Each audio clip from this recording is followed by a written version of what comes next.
Lia Eden.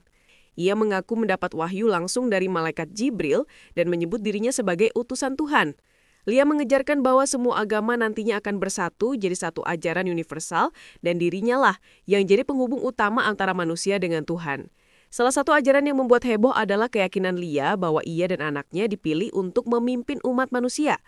Ia bahkan mengaku sebagai Bunda Maria yang hadir kembali dengan peran baru untuk menuntun para pengikutnya. Pengikut Eden diwajibkan tunduk penuh pada setiap perintah Lia, termasuk meninggalkan keyakinan lama mereka dan menganggap wahyu yang ia terima sebagai kebenaran mutlak.